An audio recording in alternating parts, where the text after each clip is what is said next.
ገፉ አይደል ሸሹ አይደል ናቁ አይደል አይዞ ታዋቂው ቲክቶከር ራቼ ተስፋዬ በቀነኔ ጉዳይ ላይ ዝምታውን ሰበረ።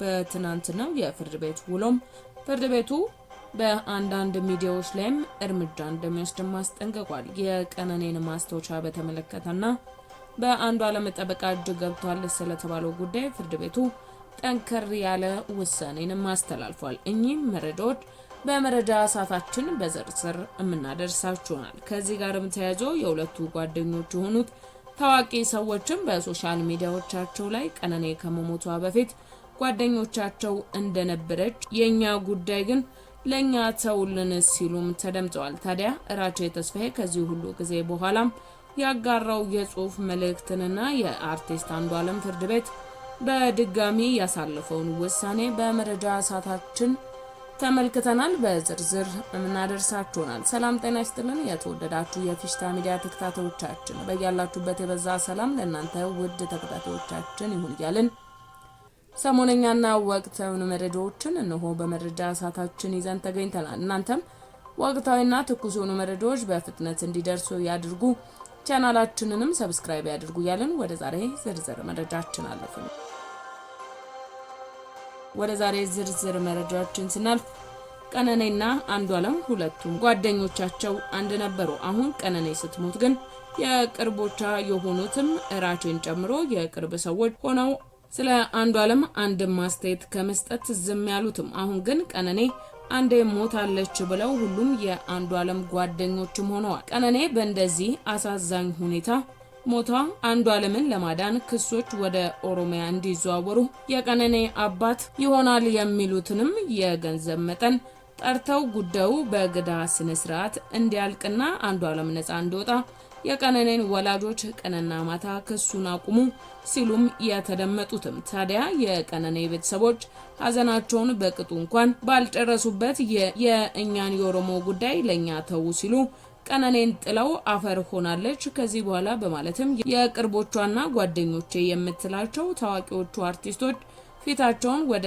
አንዱዓለም በማዞር እሱን ነፃ ለማውጣት አንዴ በዝግ ስብሰባዎች ሲመክሩ፣ ሌላ ጊዜ ደግሞ ቤተሰቦቿን በማስፈራራት ያዩትንና በቅርብ ሆነው እኛ ቀነኔ ከሞተች በኋላ እንኳን የተጋሩ ምስሎችን እንዳላየ ችላ በማለት እሱ ሙዚቀኛ ብቻ ስለሆነ ጉዳዩን ከዘር ጋርም በማገናኘት ነፃ ለማውጣት አንዱዓለም ንጹህ ነው የሚል ቃል ደፍሮ ማውጣት ሳይችሉ ግን ነገሩን ተውት፣ ተከድኖ ይብሰል፣ እሱ ግን የበዓል ስራዎች አሉት፣ ልጃችንን ፍቱልን ሲሉም ለወጣቷና ተስፈኛዋ መቀጠፍ አዘኔታ እንኳን ነፍገዋትና ነግበኔ ብለው ሳይፈሩ ለቀነኔ እውነት መሞገትና አንዱዓለም ንጹህ ነው የሚል መረጃ እንኳን ማሳየት አይደለም በአንደበታቸው መመስከር ተስኗቸው አንዴ ሞታለች ያለው ይኑር በቃ ተውት፣ ወንጀልም ቢሆን አንዴ ተሰርቷል አልፏል በሚመስል ካጠፋም ካላጠፋም ለኔ ተውት እንደሚባለው በጭፍን ፍርዱን ስጡን ሲሉ አርቲስቶች አልፎም አሁንም የኦሮሞ ልጆች የሆኑ ጓደኞቻቸው ታዋቂው ራቼን ጨምሮ የኛን ጉዳይ ለኛ ተው ሲልም የተደመጠው። ታዲያ ራቼን ባጋራው መረጃ መሰረት በቀነኔ ጉዳይ ከኦሮሞ ውጪ ወደ ውጪ ሲልም በሶሻል ሚዲያው አጋርቷል። ይህም በስፋት መነጋገሪያ ሆኖ ተመልክተነዋል። ከዚህ ጋርም ተያይዞ በአዲስ አበባ ውስጥ በፌዴራል የመጀመሪያ ፍርድ ቤት አራዳ ምድብ ችሎት በተካሄደው የአርቲስት አንዱዓለም ጎሳ ፍቅረኛ ሞዴል ቀነኔ አዱኛ አሟሟትን በማስመልከትም የተጎጂዋ የግል ማህደር በተጠርጣሪ ጠበቃ እጅ እንዳለ ተደርጎ ዘገባ አቅርበዋል አላቸው።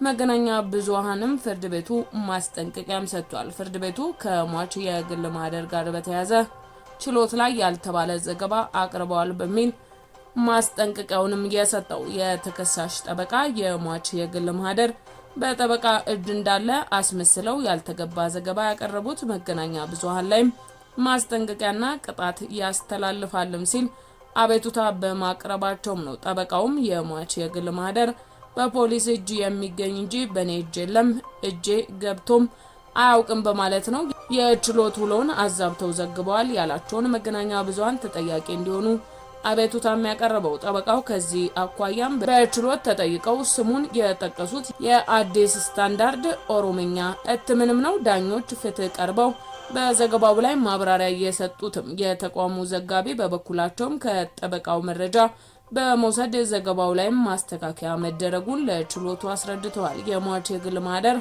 በችሎት እጅ እንጂ በጠበቃ እጅ አይደለም ያሉት ፍርድ ቤቱም ስህተቶች እንዲታረሙ ትዕዛዝም ሰጥቷል። ፍርድ ቤቱ ያደረገውን የችሎት መዝገብም የጊዜ ቀጠሮ በተመለከተ መርምሮ ፖሊስ በአርቲስት አንዷለም ጎሳ ላይ ከጠየቀው የ14 ቀናት ተጨማሪ የምርመራ ጊዜ ከትናንትና ጀምሮም የሚታሰብ የ10 ቀናት ጊዜም ፈቅዷል። ትላንት የተጠርጣሪው ጠበቃ ደንበኛቸውን በእስር ላይ የሚያቆያቸው ማስረጃ አለመቅረቡን በማስረዳትም የዋስትና መብት ቢጠይቁም በዚህ ላይ ዛሬ ውሳኔ ያስተላለፈው ችሎቱ ለጉዳዩ ውስብስብነት ክብደትን በመስጠት ፖሊስ ከጠየቀው ጊዜ 10 ቀን በመፍቀድም ለሚያዝያ 9 ቀን 2017 ዓ.ም ተለዋጭ ቀጠሮ መስጠቱንም ሰምተናል።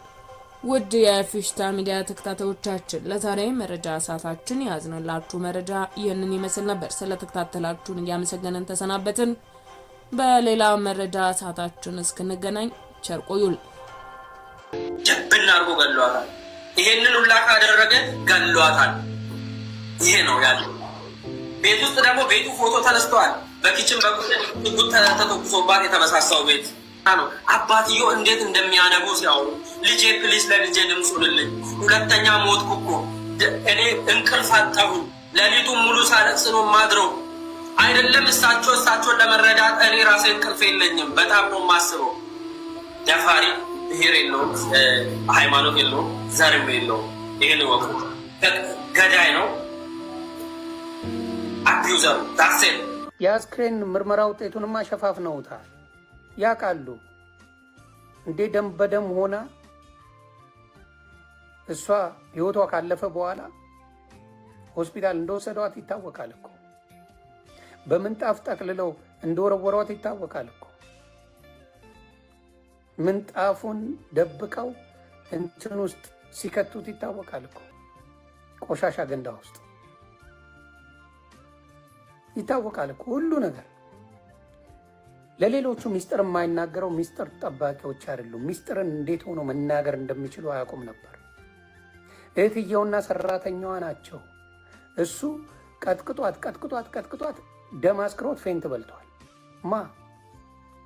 አንዷል ቅጥቅጥ አርጓት፣ በቃ ቅጥቅጥ አርጓት ደም አስክሮት ወድቋል። ሰራተኛዋና እህቱ ናት ጮኸው አንስተው ወደ ውጭ ያወጧት።